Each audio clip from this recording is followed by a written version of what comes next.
Hey guys, welcome back to another match reaction. Back in my normal settings. Back with another game. Arsenal won, Palace won. I think it ended up like 8-7 on penalties or something like that. We ended up scoring on pretty much all our penalties, and then Palace missed at the end. I think, what was his name? Is it Lacroix? I think it's Lacroix. But anyways, yeah. Let's start with the lineup because I feel like I've got a lot to say in this game.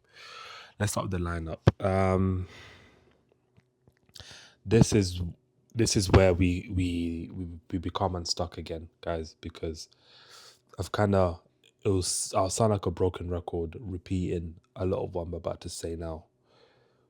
Guys, the reason why I struggle to have faith in this team and this project and this manager is because of constant repeated mistakes that he keeps on making in this team. That's one.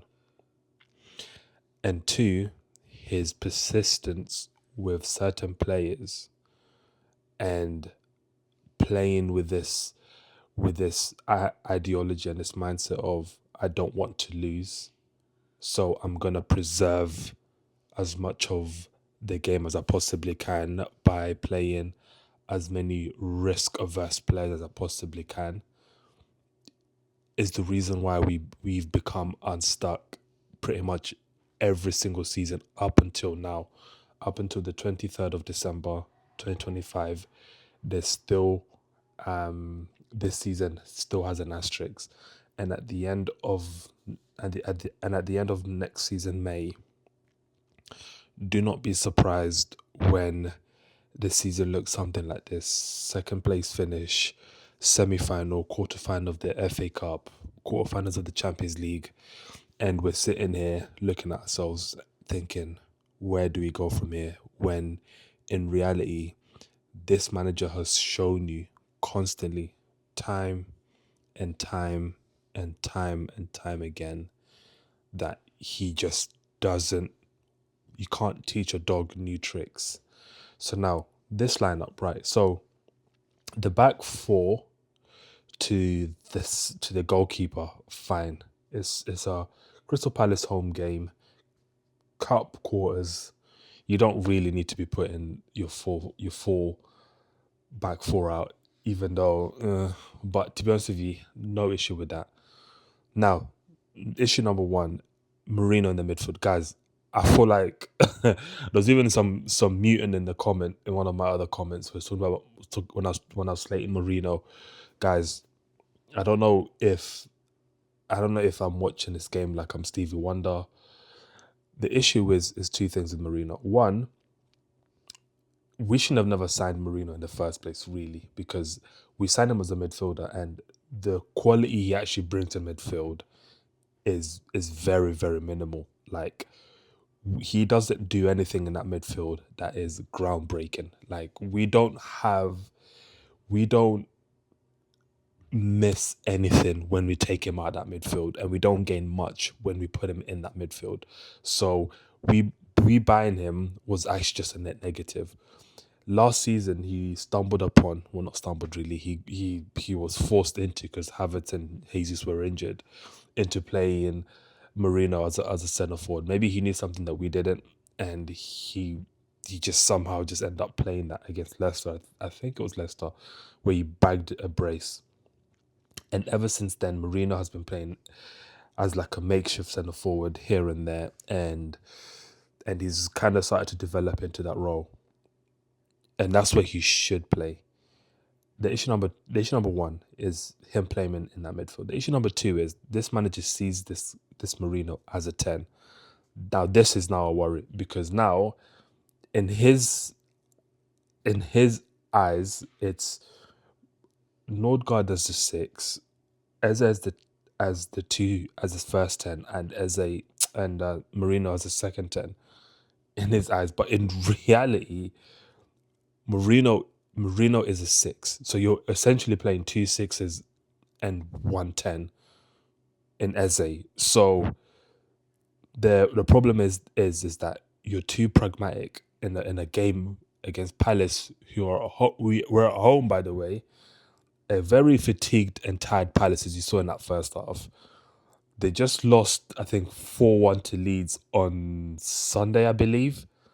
And before then, they've been in and out of obviously the Conference League and the league, and then they kind of finding a way to juggle that.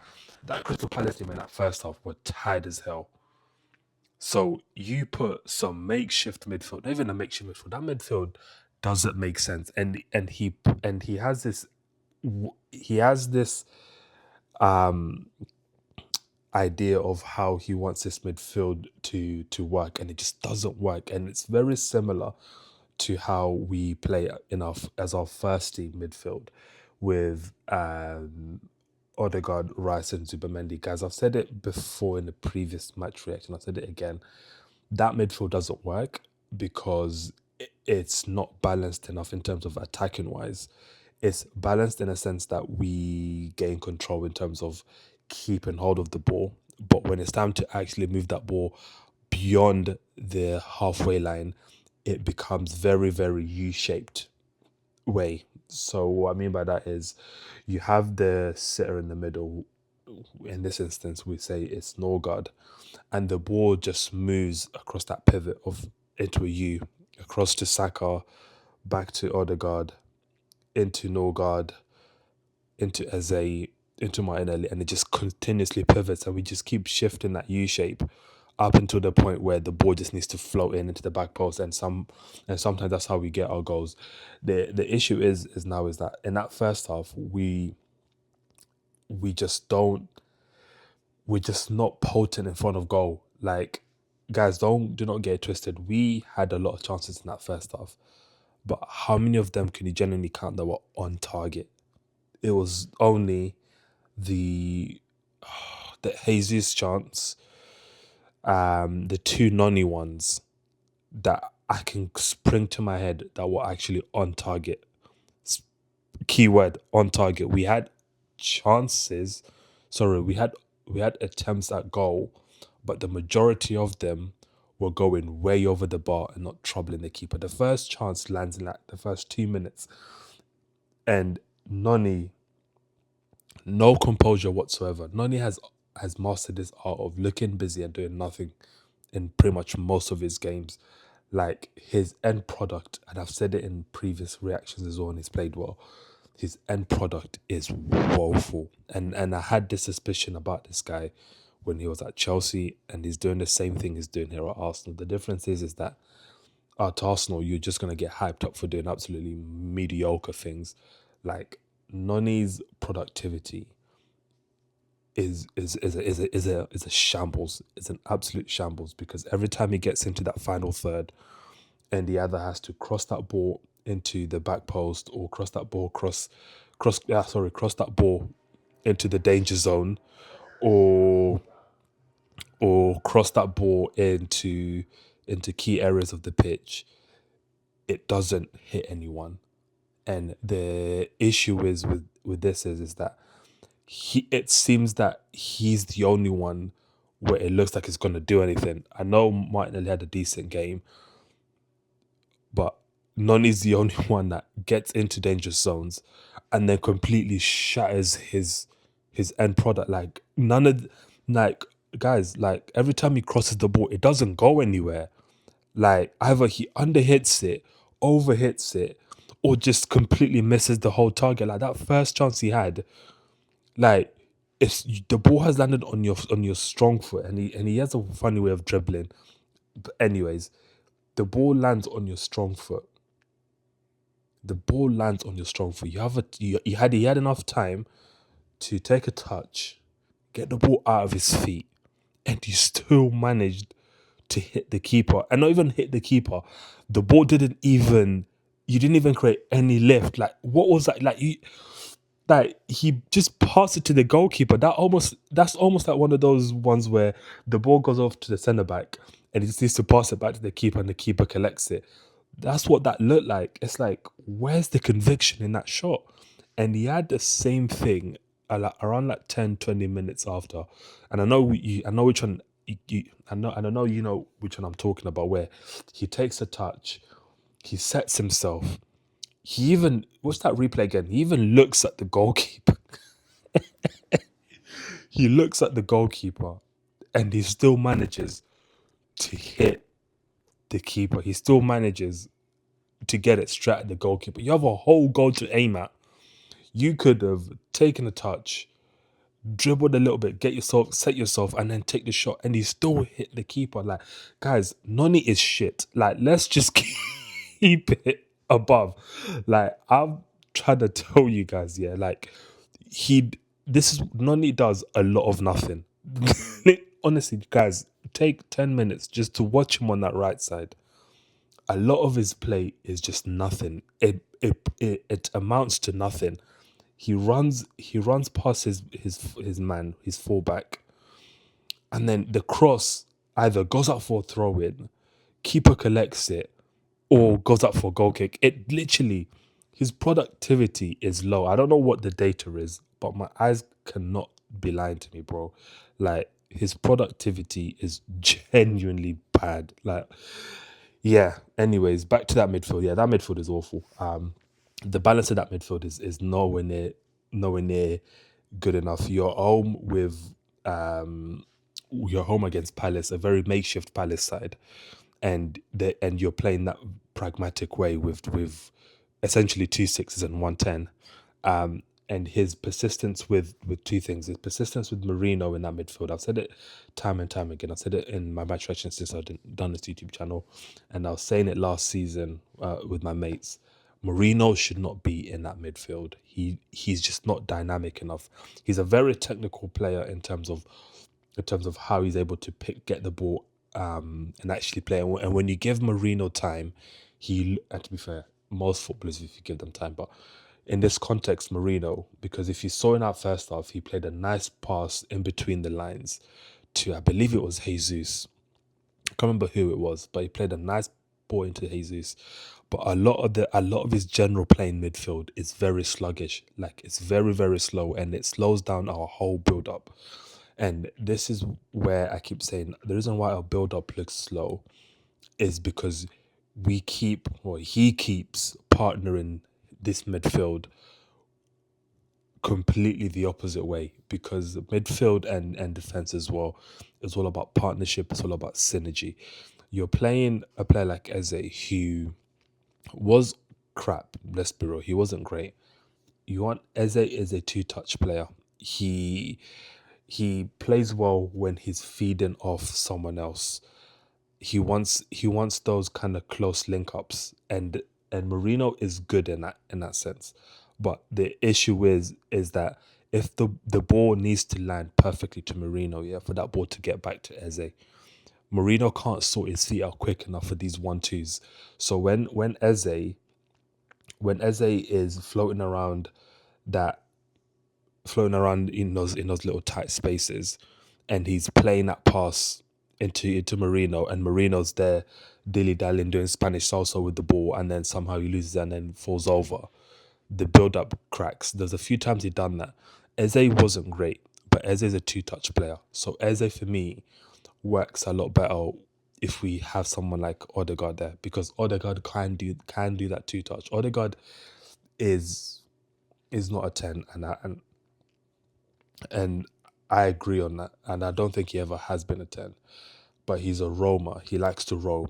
So if you play Odegaard there is no reason to why you then need to play Rice and Zubimendi, because I believe Odegaard can do the Zubimendi role. I genuinely do believe Odegaard can play in that 6. And we don't need those two. You either play Odegaard and Rice and Eze, or you play Rice, Zubimendi, and Eze. You don't play all three of them. It just doesn't work. We're too slow in the build up, guys. And again, I don't know what Ethan has to do, but it's games like this where I'm starting to think, guys, I'm not sure if I'm the only one yet on here, but somehow we lose this Ethan kid to United, for example, how we lost Chido, or another youth prospect.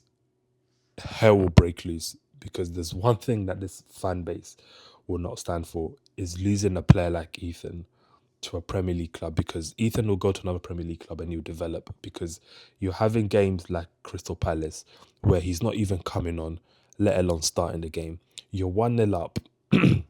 You're 1-0 up in the 66th minute. You decide to take off your main striker. So you take off your main threat, because Jesus, for me, had a good game because he's the connector to our attack. Every time the ball gets to him, it sticks, and it brings the game onto Martinelli and onto Antononi, and most importantly, it actually helps Eze as well, because Jesus is really good in those tight spaces. So you take someone like him off, you then bring on Marino in that into that attacking area, which is fine, but you essentially eliminate your attacking presence, because now you're essentially saying we're not gonna actually be as dynamic going forward. We're just gonna preserve this 1-0. And you saw what happened. We conceded with less than 3 or 4 minutes left to go, guys.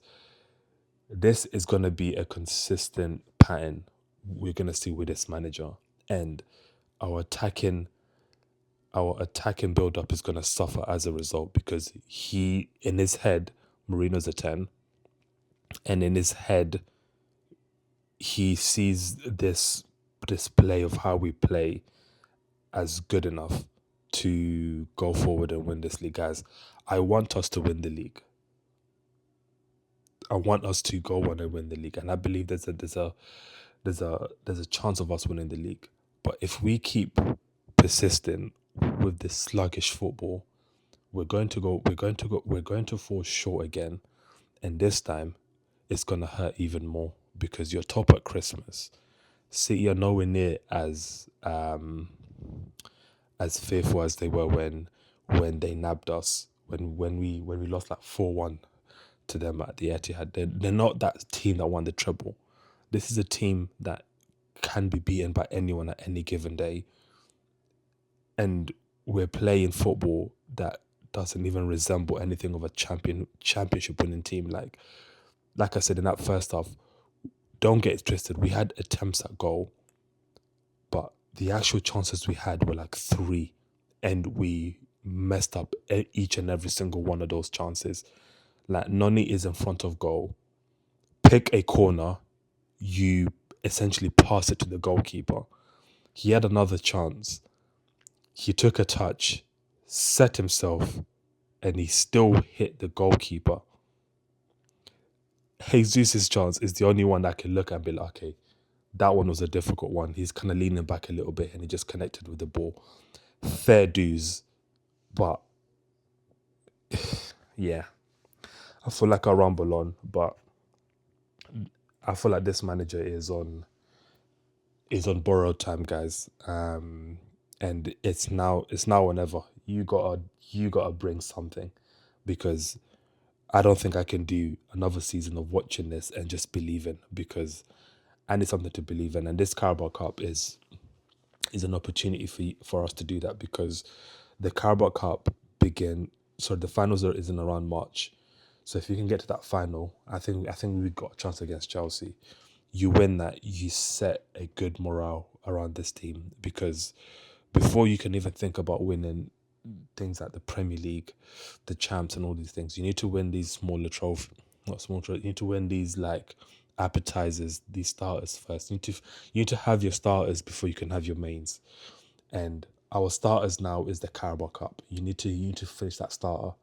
Like, you've ordered wings and a bit of sides. You need to finish that sauce, because at the moment you've just about touched the wings. You haven't even dipped the sauce in yet. So you need to finish that starter first, and then go on to your main course. And we haven't done that yet. We've been unstuck. Last season we got embarrassed against Newcastle in the Carabao Cup. Now it's time to go on that step further. And if it doesn't go on that step further, get out, because we have players like Ethan who can't even get a sniff of a chance at this team, because I don't know what the hell's happened with these two. And you've got this persistence with playing with Marino. You've seen what Marino does in that midfield. Why do you persistently keep playing this guy there? Like I said before, Marino only works as a centre forward, and keep him there. Do not put him out in midfield, because then you risk morale.